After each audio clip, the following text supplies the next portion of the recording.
On one of the days while he was teaching the people in the temple and preaching the gospel, the chief priests and the scribes with the elders confronted him.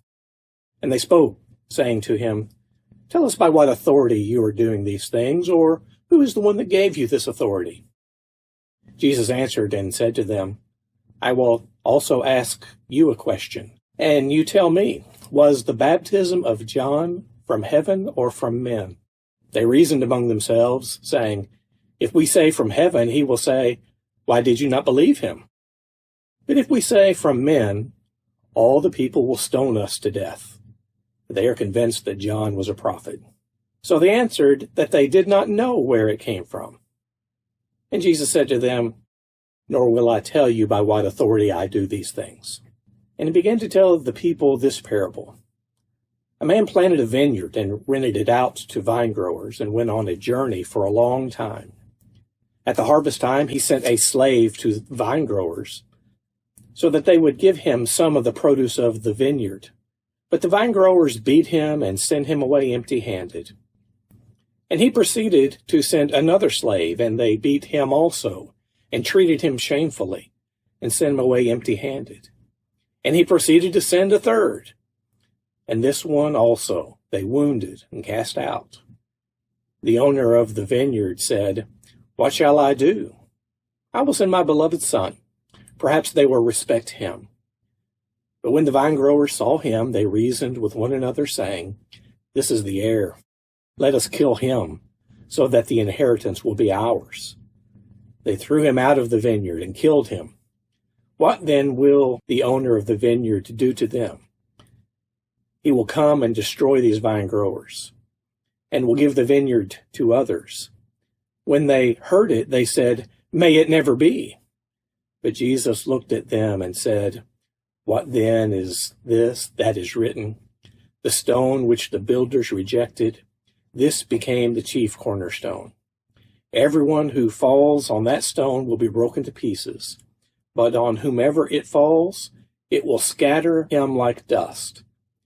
The scribes and the chief priests tried to lay hands on him that very hour, and they feared the people, for they understood that he spoke this parable against them. So they watched him, and sent spies who pretended to be righteous, in order that they might catch him in some statement, so that they could deliver him to the rule and the authority of the governor. They questioned him, saying, "Teacher, we know that you speak and teach correctly, and you are not partial to any, but teach the way of God in truth. Is it lawful for us to pay taxes to Caesar or not?" But he detected their trickery and said to them, "Show me a denarius. Whose likeness and inscription does it have?" And they said, "Caesar's."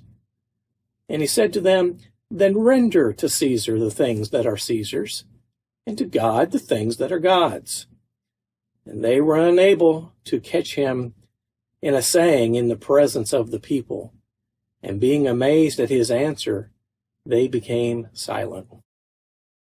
So there came some of the Sadducees who say there is no resurrection, and they questioned him, saying, "Teacher, Moses wrote for us that if a man's brother dies having a wife, and he's childless, his brother should marry the wife and raise up children to his brother. Now there were 7 brothers. The first took a wife and died childless, and the second, and the third married her. And the same way all 7 died, leaving no children. Finally, the woman died also. In the resurrection, therefore, which one's wife will she be? For all 7 had married her." Jesus said to them, "The sons of this age marry and are given in marriage, but those who are considered worthy to attain to that age and the resurrection from the dead neither marry nor are given in marriage, for they cannot even die anymore, because they are like angels, and are the sons of God, being sons of the resurrection. But that the dead are raised, even Moses showed in the passage about the burning bush, where he calls the Lord the God of Abraham, the God of Isaac, and the God of Jacob. Now he is not the God of the dead, but of the living, for all live to him." Some of the scribes answered and said, "Teacher, you've spoken well. for they did not have courage to question him any longer about anything. Then he said to them, "How is it that they say, 'The Christ is David's son'? For David himself says in the book of Psalms, 'The Lord said to my Lord, sit at my right hand until I make your enemies a footstool for your feet.' Therefore David calls him Lord. And how is he his son?"